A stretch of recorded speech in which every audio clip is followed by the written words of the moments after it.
Hi, I'm Trisha. NOAA would like to thank our authors and their book publishers for joining us today on our first virtual NOAA conference. We appreciate these authors not only for writing books with characters that have albinism, but for generously donating their time to read them to us today. You can send the authors questions from your chat box. Emma Bland Smith comes to us from San Francisco, where she lives with her husband, her 2 children, her dog, and a cat. Emma is a librarian and an award-winning children's author. She's the writer of nonfiction books. Do you know what that means? Some books tell you a story that someone created in their imagination. Those are fiction books, and they tell a story with characters that were imagined and tell about events that might not have really happened. Nonfiction books, like Emma writes, tells of characters and events that really happened. For more info on Emma, check out her website at emmabsmith.com.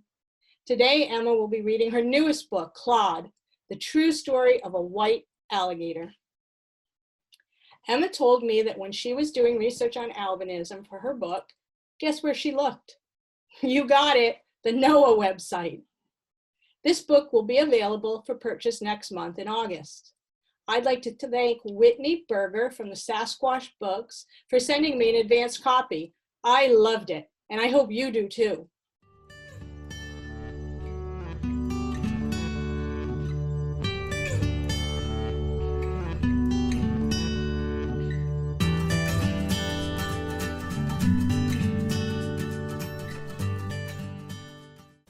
Hi everyone, my name is Emma Bland Smith. I'm a children's book author, and today I'm going to read to you my latest picture book, Claude, The True Story of a White Alligator. This book is from Little Bigfoot Press, and it's beautifully illustrated by Jennifer Potter. Jennifer and I both live in San Francisco, as does Claude, so we feel a personal connection to this special guy.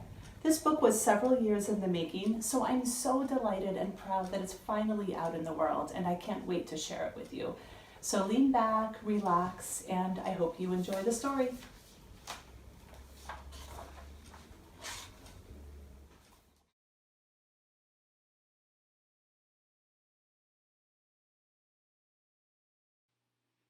In a Louisiana swamp, a baby alligator cracked out of his shell. Like his many sisters and brothers, he was about the size of a banana. Like them, he had a long tail and scaly skin. Like them, he was quite cute. But unlike his siblings, this little alligator was not green. He was white. This was an alligator with albinism. He was different from the other alligators, very different, and in the swamp, different can be dangerous. He didn't blend in with his surroundings, so he couldn't hide from hungry herons or raccoons. His pink eyes didn't see well, so when he got older, it would be hard for him to find food, and his pale skin could get badly burned in the hot southern sun. Worst of all, his differentness made the other alligators uneasy. The baby alligator was in danger. The man who ran the alligator farm was worried. This little guy needs protection, he thought, so he gave him to a special zoo in Florida that raised and cared for alligators and other animals. The zookeepers named him Claude. To protect him, they put him in a pen by himself. He was safe now, but all alone. Claude lived alone for almost 13 years, until one day biologists at a faraway museum in California heard about him. They were excited. A white alligator, how different, how wonderful. They wanted Claude to come to their museum, and they had the perfect place for him to live. The biologists also asked the zoo for a second alligator. Claude had been alone all his life. They hoped that in this new home, things could be different. Maybe the other alligator, Bonnie, would accept Claude. Maybe they'd even become friends. So Claude, who was by then 8 feet long, took an almost 2,800-mile, 4-day road trip. A professional wild animal handler drove both alligators all the way across the United States to the California Academy of Sciences in San Francisco. When they arrived, a crowd of museum staffers were waiting to welcome them. When the handler let Claude out of his crate, smiles and cheers spread through the audience. A special team of biologists gave both alligators a physical exam to make sure they were okay after their long trip. They were in great shape. Then the biologists moved the alligators back into their crates and lowered them into the museum's swamp habitat. The crowd watched anxiously. Would Claude like his new home? Would he and Bonnie get along? Claude explored his new swamp. It was warm, it had plants and trees and a fancy heated island. Over the next few months, Bonnie and Claude shared their swamp. They swam together, they ate together, they even shared the heated island. But Bonnie didn't like Claude. She didn't like how he bumped into things because of his bad eyesight. She didn't like how he bumped into her. So one day she bit him on the foot, hard. Poor Claude. The biologist hoisted him out of the swamp. Then they operated on him to remove his pinky toe. Claude took 2 weeks to recover. When he returned to the swamp, Bonnie was gone. The biologist had sent her back to Florida. Once again, Claude was all alone. Or was he? In all the stress of sharing the swamp with Bonnie, Claude had hardly noticed his other swamp mates, 5 enormous snapping turtles. Leonardo, Donatello, Raphael, Morla, and Jaws were rescue animals too. They had been saved from the illegal turtle trade 40 years before Claude arrived in San Francisco. Would they attack Claude? Would he attack them? What happened next was a surprise. They became friends. After all, they enjoyed the same things, like good food, a new toy, and bath time.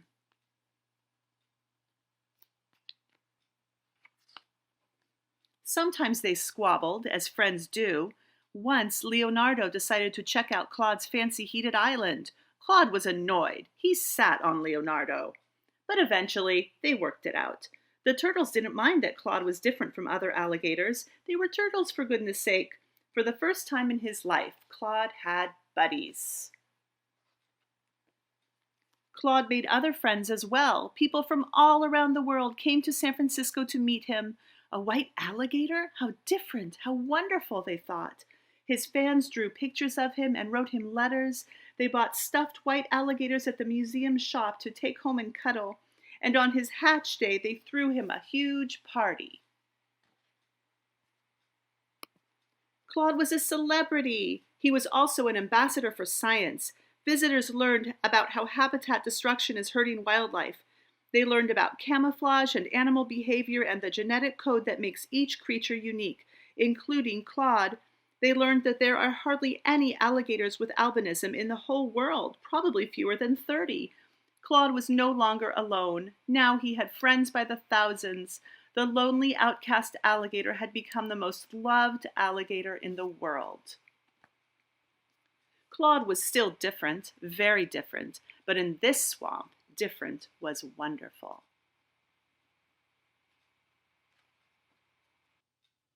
That's the end of the story. In the back of the book, we have answers to some common questions about Claude. You can learn more about where Claude came from, the challenges for alligators with albinism living in the wilds, why Bonnie bit Claude and where Bonnie is now, and more about those 5 enormous alligator snapping turtles. I hope you enjoyed meeting Claude. If you'd like to buy the book for yourself, it's available through bookstores and online retailers. You can find links and more information on my website, emmabsmith.com. Thanks again and have a great day.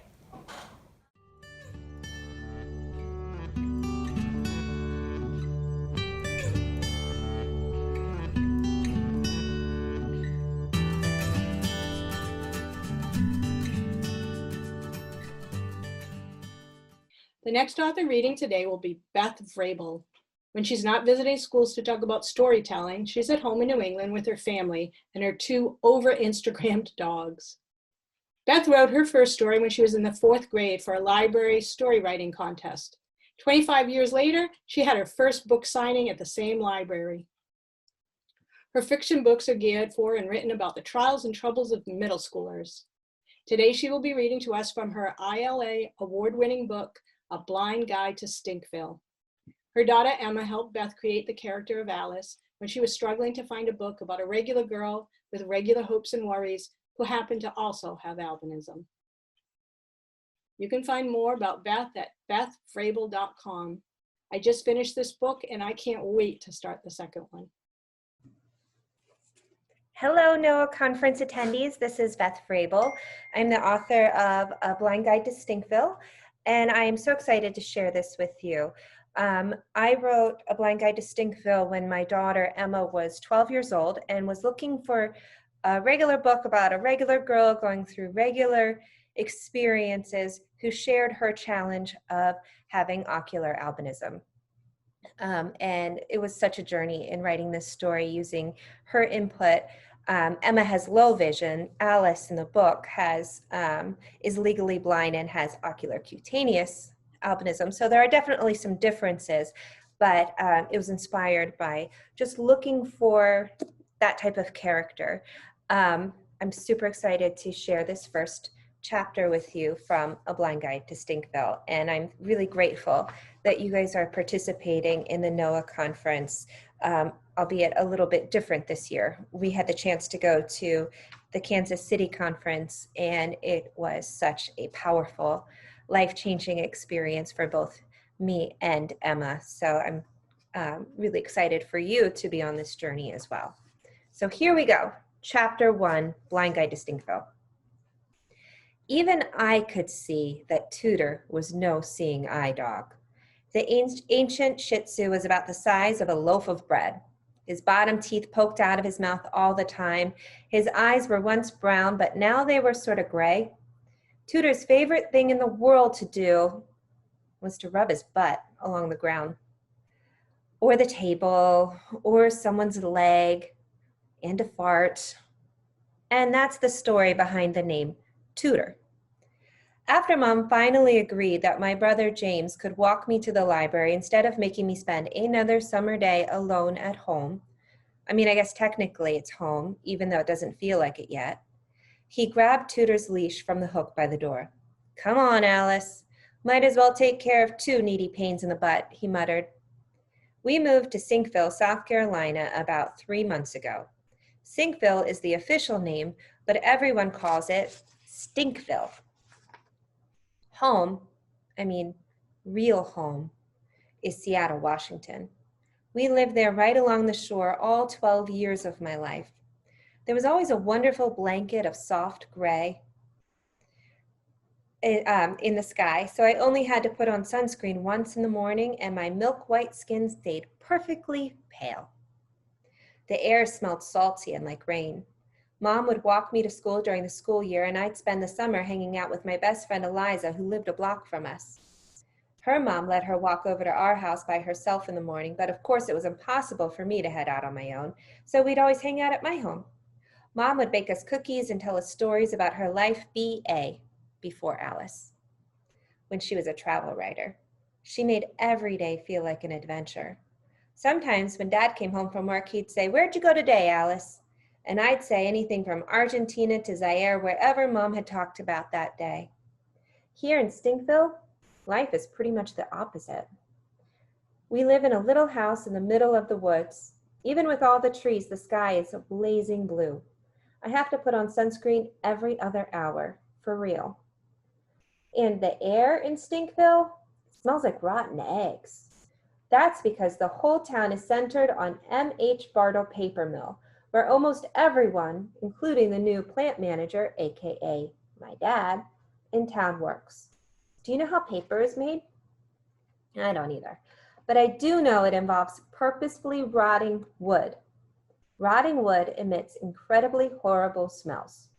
The scariest part, no one in town even smells it anymore. For real. So if we live in Stinkville long enough, we'll get used to the stink and we won't even know how horrible it is to new people. And if that wasn't stinktastic enough, Mom doesn't walk me to school or anywhere anymore. Mostly that's because we moved in the summer, so there is no school, but also because the longer we live here, the less Mom does anything momish. She took me to the library the first week we were here, but has been too tired, feeling a little overwhelmed, or the approximate sound she makes when I nudge her awake, since she doesn't even tell me to brush my teeth anymore, let alone explain what happened when she went diamond mining in Tanzania years ago. But what about hanging out all day with my BFF? Well, she's literally across the country. And I'm here with no friends and no life. My only excitement now is going to the M.H. Bartle Public Library. Yep, even the library is named after the paper mill. When James' tutor and I go to the library doors, I stomped and refused to go inside without my brother. "What's your deal?" he hissed. "I said I'd take you to the library, not hold your books for you." "I can't go by myself," I stomped again. "Why not?" I glared at him. "Are you playing the blind card?" He sighed. "I'm not playing," I snapped. "I'm actually blind, and you have to help me." "I don't have to do anything," James snapped back, but he looked around for some place to tie Tutor's leash. "Do you think it's okay to leave him out here?" I muttered. I mean, it was about 1,000 degrees out. Under my enormous sun hat, my sweaty hair felt wet, as if I had just taken a shower. Tutor's little pink tongue hung out of his mouth and almost touched the sidewalk. "Ugh!" James kicked open the door to the library and stepped in, dragging Tutor along by the leash. The cool, fresh air hit my face as we walked inside, and I breathed as deeply as I could. My glasses turned to sunglass lenses when I'm outside. For a minute, I was even more blind than usual while the lenses adjusted. "Excuse me," a high-pitched voice that seemed to come out of the speaker's nose rather than her mouth called out. "We do not allow animals in here. This is a library." As my lenses transitioned, I could make out a huge desk in front of us. Behind it, I saw a bright red blur that I think was the speaker's shirt and a fluffy mound of yellow, which had to be her hair. "I'm sorry," James said. "It's just I'm bringing my sister here. I had to actually bring her in because she's blind." "Oh," the librarian sucked in her breath. I went ahead and rolled my eyes, figuring the person behind the desk was A, not looking at me, and B, not able to see behind my dark lenses anyway. Where we used to live, everyone knew I was blind. It wasn't a big deal. It was accepted. The same way everyone accepted that Josh's mom was always the last to pick him up from play dates, and that Eliza's hair was too curly to lie flat around her face. But here, being blind is news. And this is the way it goes when someone finds out about me. They gasp. Then, if I'm close enough, I'll see this awful expression on their faces, like they just ate some bad cheese but are holding it in their mouth instead of spitting it out. Then they become overly helpful, usually asking the person I'm with what they can do to help instead of asking me. They also speak super loudly, like I also might be deaf. No one ever asks me questions. If they did, I'd be able to explain. So you've heard of 20/20 vision being normal? I'm 2200 in my left eye, 2210 on my right. So a normal person could read something from 200 feet away that I'd have to be 20 feet away in order to read. I know, you're making the bad cheese face for me. Please stop. The point is, I can read, I just need to get close. Soon after making the gaspy voice, the librarian came out from behind the desk. My lenses were clearing up. She stood way too close to me, so I could make out that her lipstick was gloppy and pink and her yellow hair was gray at the roots. She smelled like lavender mixed with a little rotting eggs. I wonder if that was the paper mill stink on her. "I am Mrs. Dexter," the librarian said slowly and loudly. James snickered beside me, quickly turning it into a cough. "I'm Alice," I answered. She stared hard at my eyes, which made me nervous, and that in turn made my eyes move faster. So I guess I should just go ahead and say it. I'm blind because I have albinism. You know, like an albino. It just means my skin is about the color of paper, my hair is too, and my eyes are blue. Everyone who has albinism is visually impaired. We have something called nystagmus, which makes our eyes always move back and forth. A lot of people with albinism aren't blind like me, though. They're just visually impaired. Service animals are welcome at the M.H. Bartle Library, as are any individuals with special needs. Welcome, Alice. Mrs. Dexter said all of this with long pauses between each word. "Welcome," she said again. James now openly grinned at me. He handed me Tutor's leash. The dumb dog was scooting his butt along the carpet, but seemed a little peppier in the air-conditioned building. "Text me when you're ready for me to pick you up," James said. The trader turned to leave.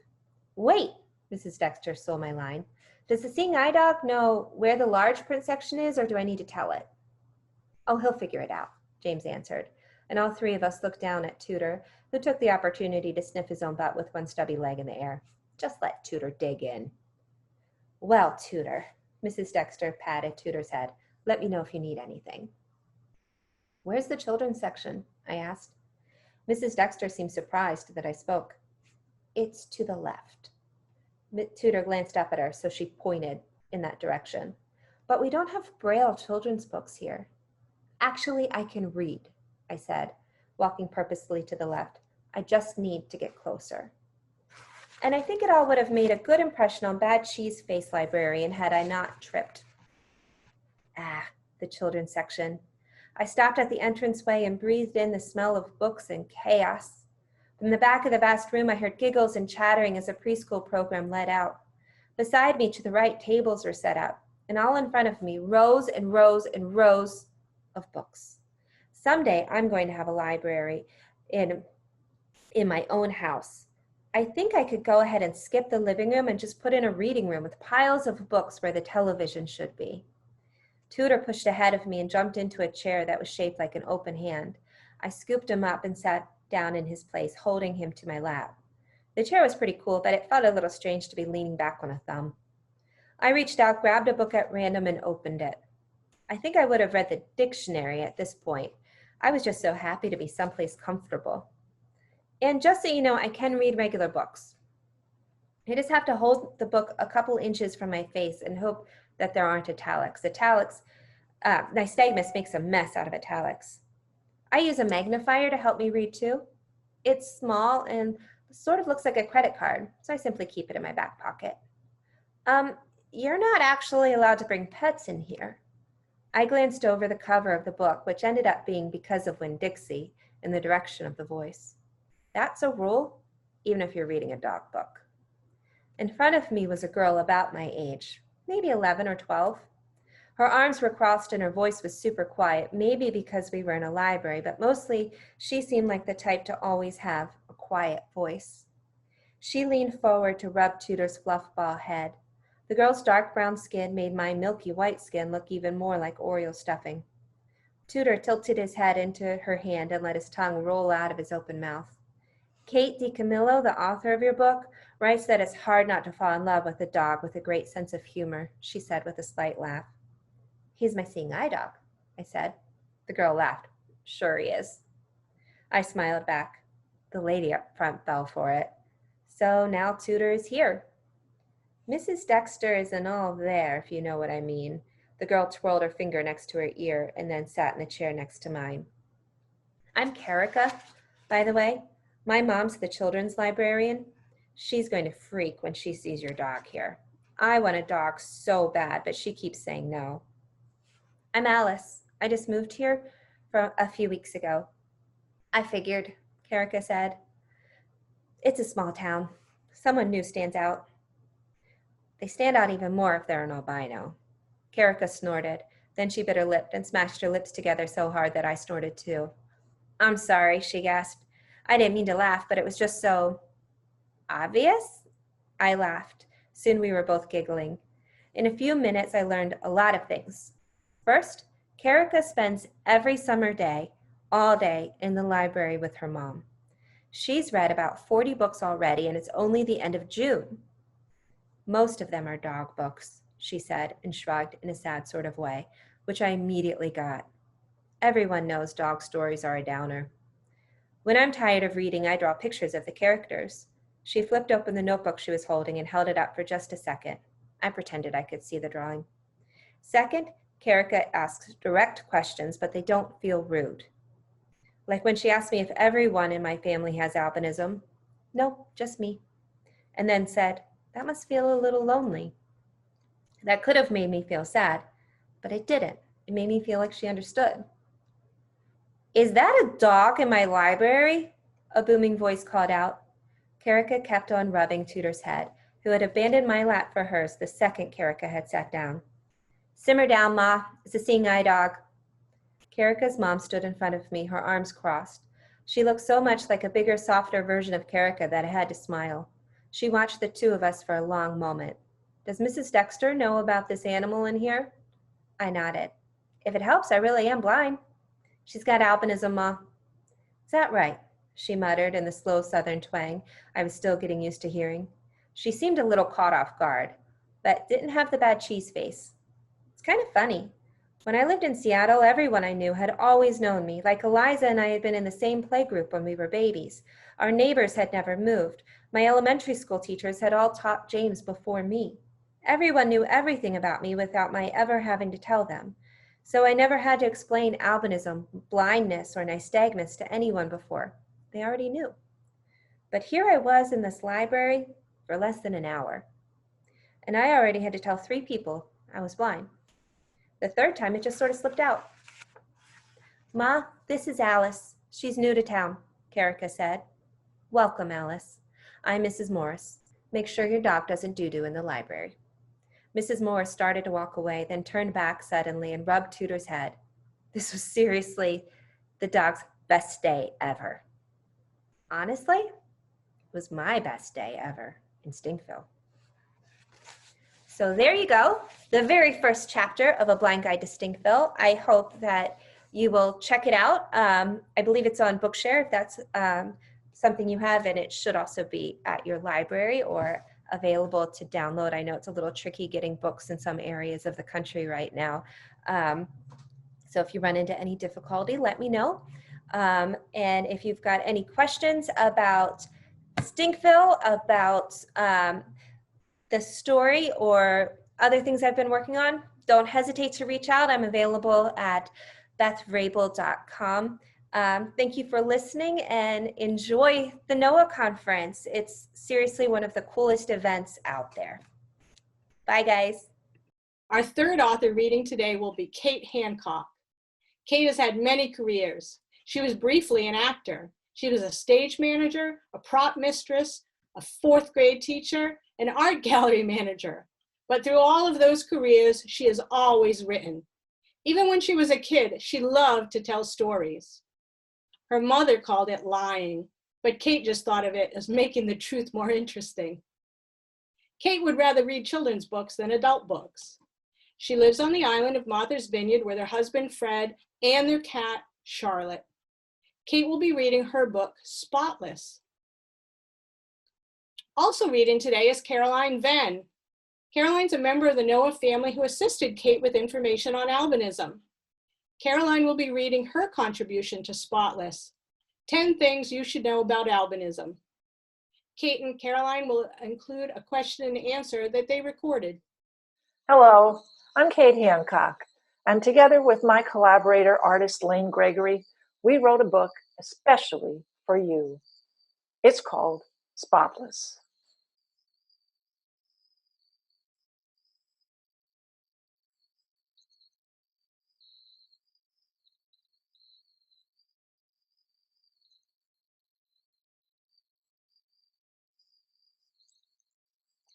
Special delivery.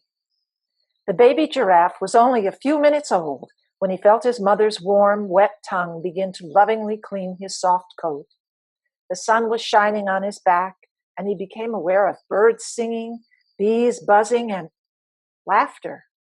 "What do you call it, Muriel?" snickered Chuckles the hyena. "I call it a beautiful baby giraffe," snapped Muriel as she continued to clean her new baby. "I don't mean to be unkind, Muriel," whispered a lovely snow leopard named Icicle. "But surely well, perfect. He's perfect." "Of course. He's just very special," replied Icicle kindly. The baby opened his enormous eyes, fluttering his long lashes, blinking at the bright sun. He looked up and up and up until he saw high above him a most beautiful face. "Mama?" he whispered. "Yes, my precious boy, I am Mama." "And who am I?" asked the leggy infant as he struggled to his feet for the first time. "I think we should ask your father." "Henry, come and meet your son," called Muriel. A moment later, Henry, an enormous giraffe, trotted from behind a large building. "Why didn't someone tell me? I should have been with you. Are you all right?" he asked Muriel with a worried look. "Oh, really, Henry, you are sweet." "I'm fine. We women know how to have babies. We're born for it, you know. Now, say hello to your son." With pleasure. Hello there, young... Henry stopped abruptly. Muriel, is this some sort of a joke? Certainly not. But, spluttered Henry. I know, dear, we'll talk about it later. But he has not in front of the B-A-B-Y, spelled Muriel, warning him. I have no what, Mamma? Asked the little giraffe. Nothing, dear. Now come along inside. You must be hungry. Boy, am I ever. Well, that's a good sign, crowed Henry to the others. Yeah, but he hasn't got any, began Chuckles. Cautioned Muriel. Right. So what's his name, Henry? We'll name him Sinclair, after my father, stated Henry proudly. How does that sound, son? Sounds okay to me, Papa. And off the three went to the giraffe house, where Sinclair had his supper and settled down for the night. Sinclair meets his public. The next morning, Muriel and Henry led their new son out into the enclosure to greet the people who had come to visit the zoo. Don't be frightened now, son, said Henry. The little ones sometimes shriek when they see us. They're not afraid, they're just surprised. They were surprised, all right. They were so surprised they shouted and pointed. They raised such a ruckus that the zookeeper came running, thinking there was some kind of crisis. What's the matter? Why are you all shouting? Asked the keeper. Look, cried a little boy, look at the baby giraffe. Holy Moses, shouted the zookeeper. I never. He never what, Papa? Asked Sinclair. What are they all shouting about? What's wrong with me? Absolutely nothing, dear, soothed Muriel. It's just, well, you look a little different from the rest of us. Different how? Oh, for goodness sake, snarled Chuckles. Look at yourself, boy. And Sinclair did. He looked all the way down to his feet, which suddenly seemed awfully far away, then all the way up again. Then he looked at his mother. Then he looked at his father. Then he knew why everybody was making such a fuss. I have no spots, he stuttered. It was true. Sinclair had not a spot on him. He was pale cream in color, and unlike his parents, who had big spots of chocolate brown all over their tawny coats, Sinclair had none. He was so embarrassed that he hid behind his parents until he could escape to the giraffe house. His mother followed him and found Sinclair in a dark corner, trembling all over, with big hot tears rolling down his sad little face. Her heart ached as she went to her son and bent her long neck to kiss him. It's all right, she crooned. It's all right. It's not all right, wailed Sinclair. It will never be all right. How can it be all right? I have no spots. Well, maybe they'll come out in a little while. Do you think they might? Asked Sinclair, who now had a bad case of hiccups. I'm sure of it, Muriel responded, with more confidence than she felt. The search begins. A week later, Sinclair still had no spots, and he was feeling very sad. When the people came, he huddled in the corner of the enclosure, hiding behind his mother and father. Suddenly, he felt an itch on his left ear and twitched it. The itch went away. Then he felt an itch on his right ear. He twitched it. The itch went away. Itch, twitch, Sinclair thought. This is getting annoying. A moment later, he felt an itch on his neck, and he turned his head to see what was tormenting him. There on his neck was a tiny little bird with a bright orange beak, and it was pecking gently at Sinclair's neck. Do you mind if I ask what you're doing? Asked Sinclair. My job, tweeted the little bird. Your job is to peck at my neck? My job is to peck at your neck, your head, your ears, any place where you have these tasty little bugs, replied the bird. Bugs? Now I have bugs? Cried Sinclair. It's not bad enough that I don't have spots. Now I have bugs? Of course. You are home to these little critters. They're called ticks, and I am a tick bird. Name's Tiki. I'll be looking after you. Now, head up and flutter those gorgeous eyelashes. We've got company, twittered Tiki, as a school group came by to visit. These are giraffes, of course, the teacher announced. A giraffe's spots provide camouflage to protect them from predators. That one doesn't have any spots at all. What will protect him? Cried a little boy with a shock of bright red hair and a face full of freckles. Sinclair ambled over to the fence that separated him from the children and stared down at the little boy. He has spots, said Sinclair to Tiki. I wonder where he got his. He sure looks funny without spots, said the boy. Maybe if he sits out in the sun, he'll get freckles like me. That's how I got them. The next day was bright and sunny. Sinclair sat down in the middle of the enclosure where there were no trees and let the sun beat down on him. I'm not sure this is good for you, little fellow, cautioned Tiki. With your coloring, you might get a sunburn. What's a sunburn? And by the way, who are you calling little? Apparently the zookeeper agreed with Tiki, because soon the keeper and his assistant had pitched a tent over Sinclair, protecting him from the sun and spoiling his plan. A few weeks later, Sinclair was again out in the yard. There was the usual crowd of people taking pictures and making jokes. He was getting used to their comments, but it still hurt his feelings. As Sinclair munched on a snack of acacia leaves, he spied a little girl who was head to toe spots. Of course, hers were round, and they stopped at her knees, but that was all right. His mother's and father's spots stopped at their knees, too. Sinclair thought, I'd be happy to have spots anywhere. I wonder where that little girl got hers. Sinclair crossed to the fence and leaned over to get a closer look. As he stretched his long neck as far as it would go, his nose nudged the globe of chocolate ice cream the little girl had been eating. It toppled off the cone and slid all the way down her dress. She immediately began to cry. Oh, my beautiful new polka dot dress is ruined, she wailed. No, it's not, comforted her mother. As soon as we get home, I'll put it in the washer with some stain away, and it will be fine. She straightened a big polka dot bow the little girl had in her hair, and they continued on their way. Polka dot dress. I wonder where I can get a polka dot dress of my own, he wondered aloud, as his long tongue licked the sticky brown goo that was all over his nose. Don't be ridiculous, Sinclair, snapped Chuckles. Boys don't wear dresses, and I don't think they make polka dot pants for boys, especially ones that would fit a giraffe. Chuckles laughed uproariously at his not very funny joke. Tiki could see that Sinclair was feeling sad. Come on, buddy, let's go see what's for lunch. Then he gave the laughing hyena a warning.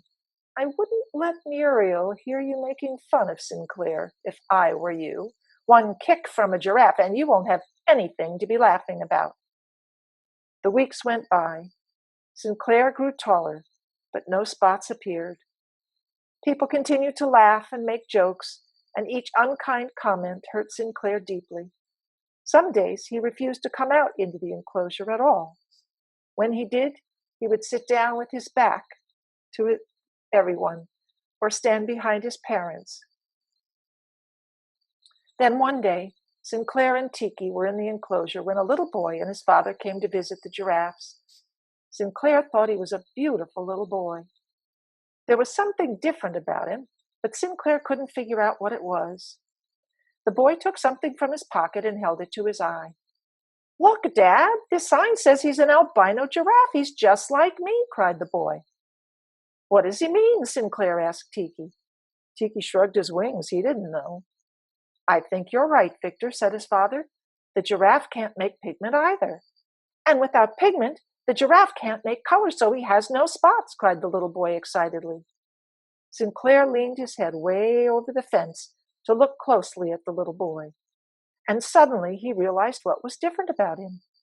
The boy had beautiful, pure white hair, skin as white as the clouds, and pale blue eyes that reminded Sinclair of the summer sky. Do you think the other animals make fun of him the way some kids at school make fun of me? Asked Victor. Some of them do, tweeted Tiki loudly in Chuckles' direction. I don't know, said Victor's father. Maybe you can do some research and find out. Oh, good, I can use my new computer with the screen magnifier that makes it easier for me to see. Come on, Dad, let's go home so I can get started. Wait, cried Sinclair. Tiki, make him come back. I need to know how to get pigment. Tiki flew off after Victor, but returned a short time later. Sorry, Sinclair, but I lost him in a big crowd at the sea lion pool. It was feeding time, Tiki explained as he perched on Sinclair's nose. Sinclair spread his front legs wide and lowered his head to drink from the water trough. As he gazed at his reflection, he wondered again why he was so different. Then the reflection disappeared in a series of ripples as a large tear plopped into the trough. A desperate solution. For a month, Sinclair waited by the fence, hoping Victor would return. While he waited, he tried everything to get some spots. A clown selling balloons almost called the police when Sinclair tried to get his polka dot costume away from him. When a workman painting the fence around the enclosure left his paint and brush behind, Sinclair tried to paint spots on himself. It took the keeper 3 hours to get the green paint off of Sinclair. Sinclair felt hopeless. He had heard his parents whisper at night, and every once in a while he saw his mother's eyes glisten with tears when she heard the unkind comments from Chuckles and some of the other animals. He was sure he was an embarrassment to them. Every day, Tiki went out to look for Victor, but he had never returned. Sinclair had to find Victor, and there was only one way to do it. He saw no other way out. He would have to run away. He told no one. He waited until his mother and father had gone to sleep. He waited until Chuckles was snoring. He waited until Icicle had curled herself into a ball in the darkest corner of her enclosure. He wished he had some way of saying goodbye to all his friends, especially Tiki, but he felt he had to do this alone. When the keeper came to change their feed baskets, Sinclair slipped out and lost himself in the dark of night. Sinclair's journey. Having never been outside the zoo, Sinclair had no idea where he was trying to go or how to get there. As he clopped softly down the path leading away from his enclosure, his family, and everything he knew and loved, he felt the tears rolling down his face. He really didn't want to leave, but he just had to get some spots. The main gate of the zoo loomed high above his head as Sinclair passed through and headed toward the lights he saw in the distance. His hooves felt the concrete under him. "Where you headed, buddy?" a familiar voice whispered in his ear. "Tiki," cried Sinclair, "what are you doing here?" "Looking out for you, little fella. You've never been outside the zoo before. It can be pretty scary." "I'm not little, and I'm not scared," boasted Sinclair. But just then, a horrifying monster, eyes blazing in the night and shouting something, raced past him. Sinclair was too frightened to make sense of the words. What was that?" cried Sinclair. "It's called a truck, and you want to stay away from them," instructed Tiki. "Are there more creatures like them out here?" Sinclair asked timidly. "Oh, goodness, yes. Cars, buses, ambulances, fire engines, and some of them are bigger and louder." Oh dear, oh dear. "You might want to rethink this adventure," suggested Tiki. No, no, no, cried Sinclair. "I am not going back to the zoo without spots." "You can go back. Tell my mother I'm okay." "Well, if it's all the same to you, I'll stick with you. I might be useful. I can be your lookout." "Up to you," said Sinclair quite casually, not wanting Tiki to see how frightened he was and how much he wanted Tiki to stay. "All righty then, follow me. Let's see if we can spot some spots." And off they went toward the distant glow of the city. As they walked along, more and more of the frightening creatures screamed past Sinclair, but none of them seemed to take any interest in him, and after a while, Sinclair stopped worrying about them. Soon, they found themselves on a brightly lit street, lined with shops and restaurants. Imagine the excitement the appearance of a giraffe created. Before they knew it, Sinclair and Tiki were surrounded by a crowd of people pointing and shouting. "Tiki, this is scary. What are we going to do?" "Look," cried Tiki, "it's Officer Conway and Officer Little from the zoo. They'll protect us." "Move along now.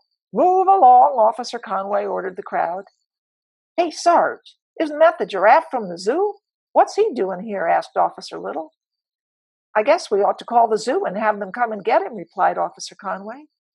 "Oh, no, Tiki, if they take me back now, I'll never get any spots." "I'll distract them. You make a break for it. I'll catch up to you in a few minutes."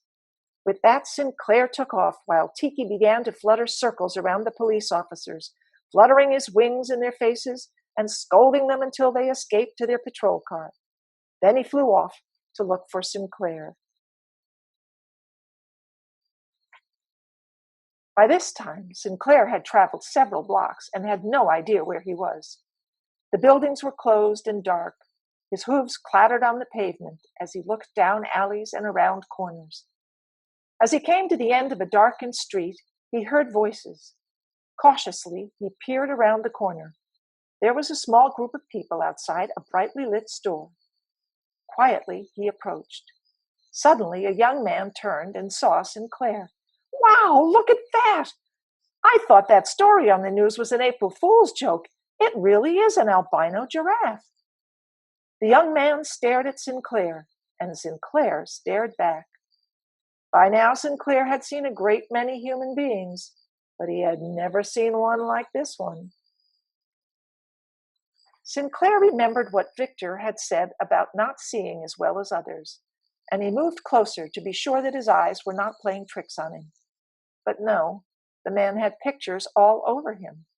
There were pictures of strange creatures that Sinclair did not recognize, like a lady with the body of a fish. But some others he knew because of his friends. There was a picture of an eagle and one of a panther. There were also words written on his skin, but of course Sinclair couldn't read them. Looking through the window of the store, Sinclair saw a girl sitting on a chair and another man who seemed to be drawing on her with some sort of tool. As Sinclair watched, a picture of a butterfly appeared on the girl's shoulder. As he continued to peer through the window, Sinclair noticed that the walls were covered in pictures. Imagine his surprise when he realized that one of the pictures was of a giraffe.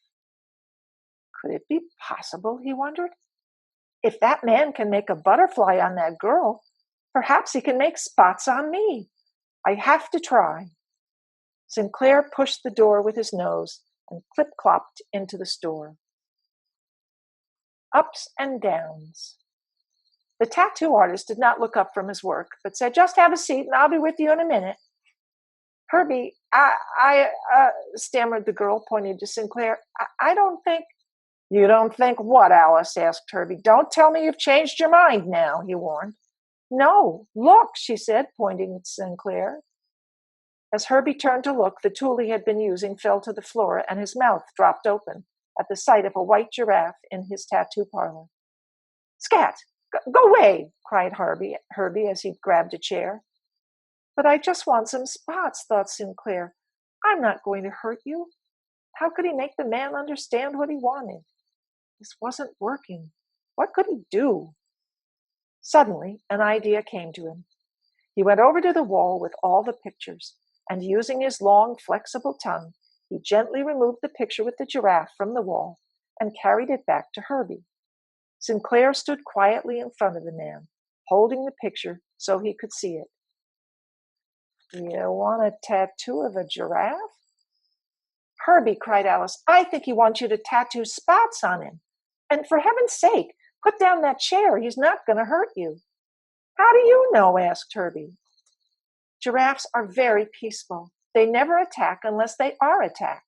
And pretty much the only natural enemies they have, other than human beings, are lions and other big cats. So unless you look like a lion to him, he's not going to hurt you." Slowly, Herbie put down the chair. He edged along the wall until he was on the other side of the store. "Look," he said, speaking to Sinclair, "I'd love to tattoo spots on you." "Great," thought Sinclair. "But I can't," continued Herbie. "Why not, Herb?" asked Alice. "Because tattoos are done on skin, not hair. In case you hadn't noticed, this critter is covered in white hair. There's nothing to put a tattoo on." "Or maybe we could shave all the hair off," suggested Alice. "If you do that, he won't be able to stay warm. He'll get sick, and—" "I get it," said Alice. Sinclair was so disappointed, he hung his head in sadness. Before he knew what was happening, the room spun around, and he fell to the floor. Luckily, Alice grabbed his neck and held his head up. "Herbie, help me. If his head goes down, the blood will rush to his head, and he'll die. We've got to get him to stand up." Just then, Tiki flew through the door and landed on Sinclair's head. "Sinclair, get up!" screeched the little bird over and over. Herbie ran to the door and called to the other people who were still hanging around outside. "Get in here quick!" shouted Herbie. The crowd rushed into the store, and at Alice's orders, they all gathered around Sinclair. As Herbie counted to 3, they used all their strength to lift Sinclair to his feet, while Tiki continued to tweet encouragement in Sinclair's ear. Slowly, slowly, Sinclair rose. First, his front legs bent, and then, with the help of his new friends and great effort on Sinclair's part, he pushed his back legs up, up, up, until he was once again standing tall. "Sinclair, are you all right?" asked Tiki. "I feel a little dizzy, but I don't think I'll fall down again." He did think that perhaps his heart was broken. "I think Herbie was my last hope, Tiki. I guess I'll just have to go back to the zoo and let people point and stare.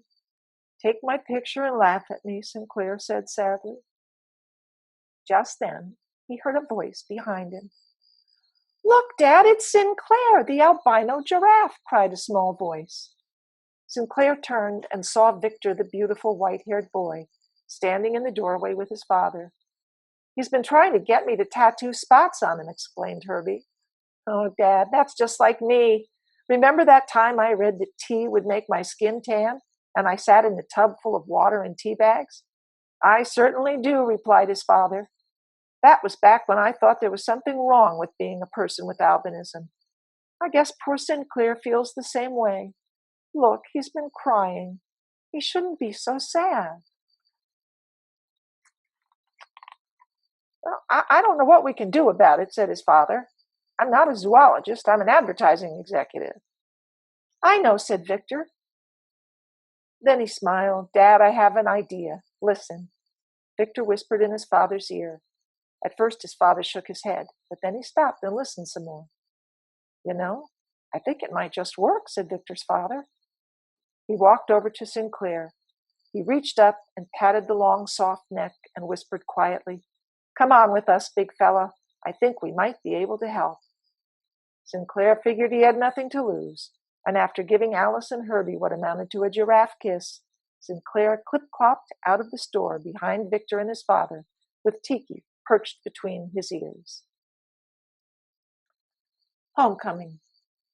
It was several weeks later, and Muriel and Henry were ambling around the yard. Muriel would stop every once in a while and sniffle as a tear would roll down her face. "Muriel, he'll come back," comforted Henry. "Where on earth could he be?" she whispered. "He knows nothing of the world outside this enclosure. He's been gone too long. He's dead. I know he's dead." "Well, then you must have had twins," exclaimed Henry. "Don't be foolish, Henry. Why would you make a stupid joke like that when you know how upset I am?" "Turn around," said Henry. "I don't want to see people," sniffed Muriel. "No, Muriel, really, you should turn around," purred Icicle. Muriel slowly turned toward the front of the enclosure. There, looking over the fence, was Sinclair. "Mama, Papa," cried Sinclair, "I'm home." "Well, I'll be," cried the keeper as he came around the corner. "You were right," he said to Victor and his father, who were with him. "He did come back." "Yes, and if you will turn on the TV you have in your office in about 5 minutes, you'll understand why." "Well, let me just get this fellow back in the enclosure and we'll go have a look-see." A few minutes later, Sinclair, Muriel, Henry, Icicle, and Chuckles peered through the window of the keeper's office and watched the picture that appeared on the television screen. A pretty woman smiled into the camera and held up a small bottle.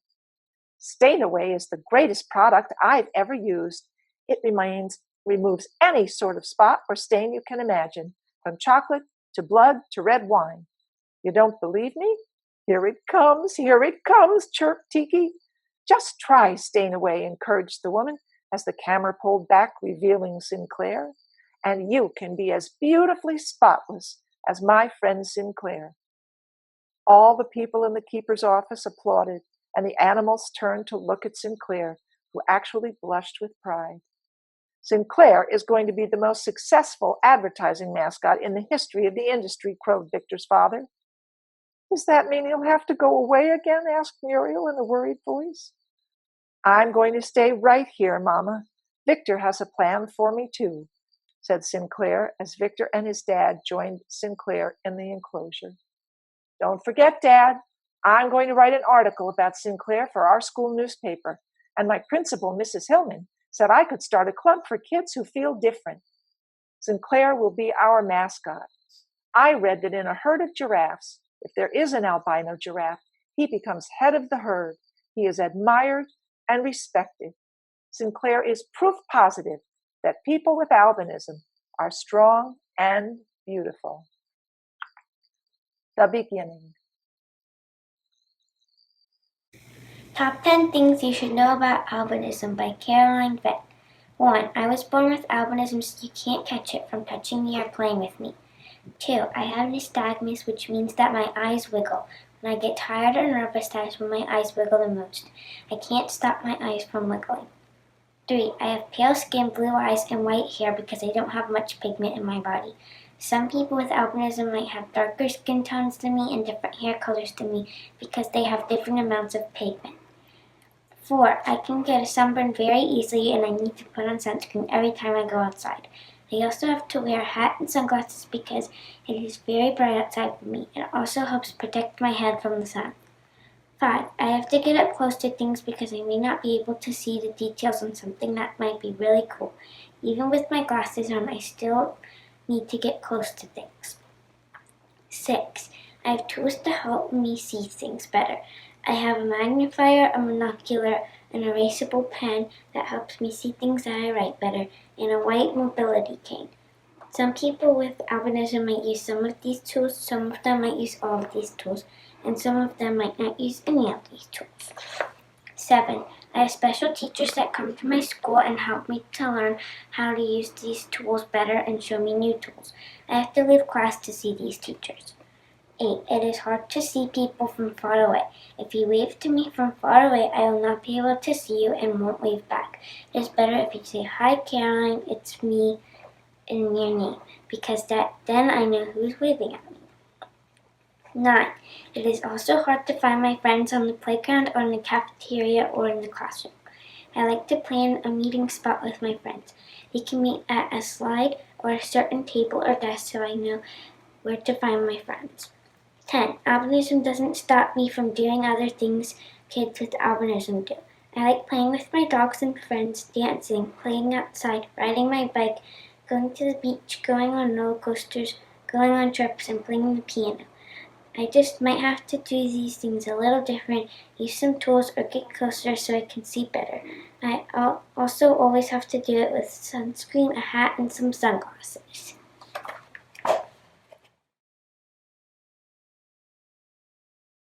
Caroline, I was a teacher and I had 2 albino students, and I had some wonderful training from the Lighthouse for the Blind to get me ready and help me understand what they were dealing with. I wondered, though, what kind of advice you would have for teachers who are having a student maybe for the first time with albinism. Well, just ask them if they need any help, but do it, quietly, maybe when the rest of the class isn't there, at recess. But just, ask them quietly and then treat them like you would any other student. That sounds like good advice. Why did you choose to write a book about a giraffe? Well, as you know, because we've met before, I am obsessed with giraffes, and I have been since I was a little girl. They're just incredibly fascinating to me and beautiful, and I love them. And so I wanted to write a story about a giraffe. And then I had to figure out what that story was going to be about. And that led me to one of my students who had albinism. And so I kind of wanted to combine the 2 things together. And that's how the story came about. And I am still obsessed with giraffes and probably will be for the rest of my life. So I'm very happy that I have a book out with a giraffe as the main character. What's the hardest thing about having albinism?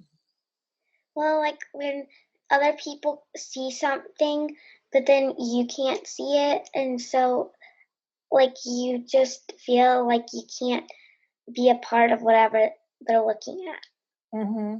And when that happens for you, how do you deal with it? Do you just say to somebody, could you come closer with it, or? Well, my best friend Tara, she just like explains the whole thing, and then I just get a picture in my head. Ah, okay. That sounds like a good strategy. Cool. What made you realize you wanted to do an animal with albinism? Well, the whole thing with the albinism was I wanted to honor my students. And one of my students was Indian. His family was from India. So he had, pale white skin and white hair, and the rest of his family all had that lovely copper colored complexion that many Indian people have. And I thought, not only is he dealing with having to deal with all the issues of albinism, but he looks entirely different from his family. And I thought, I can only imagine what a giraffe would feel like without having spots. And then, of course, I learned that there were, in fact, some albino giraffes. They're not actually albino, they're leucistic, but pretty much the same thing. And so I thought that was a good way to combine my love of giraffes with honoring what I knew to be a sort of ongoing saga for kids with albinism, that this is not something that goes away. You deal with it all the time, and you have to accommodate it. So it just seemed like a good combination. Did I answer the question that you asked me? Sometimes I answer questions that have nothing to do with what you asked. So, okay, so here's my question. What have you learned about yourself from dealing with your albinism? Well, I've had albinism my whole life, so I don't really know which part of me is albinism and which part is just me. So I just deal with both. Do you think that you are better at handling things, for example, because you've had to deal with it? I don't really know. Okay, you're allowed. So, anything else you want to ask me? What have you learned about what have you learned about albinism while writing your book? I've learned quite a lot, really. I mean, I knew the basics because when I was trained, when I knew I was going to have these students, the Lighthouse of the Blind came and trained us with things. But I think a lot of what I've learned from you and from what you wrote for the book, which was so special, and we are so utterly thrilled that you were part of the book. And I think I've learned a lot about, and I think I learned this through you, about determination and I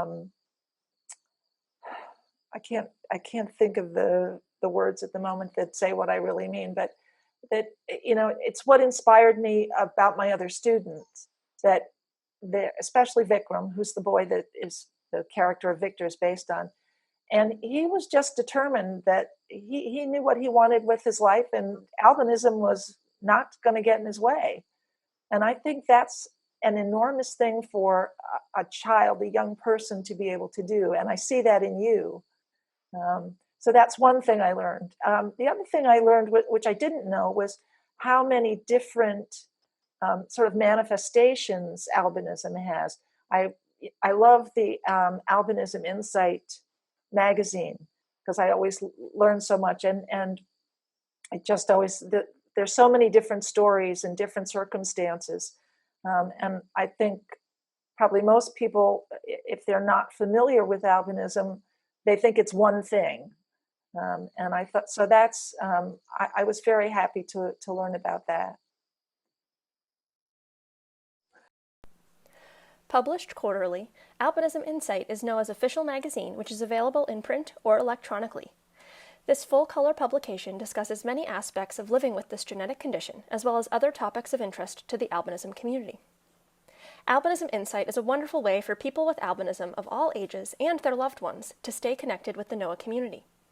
Each issue features a variety of content. There really is something for everyone. For the latest news, events, and information about the albinism community, subscribe to Albinism Insight today. For more information on Albinism Insight or to set up your subscription today, visit www.albinism.org/AI. Please join us in the Albinism Town Square to connect virtually with others in the community.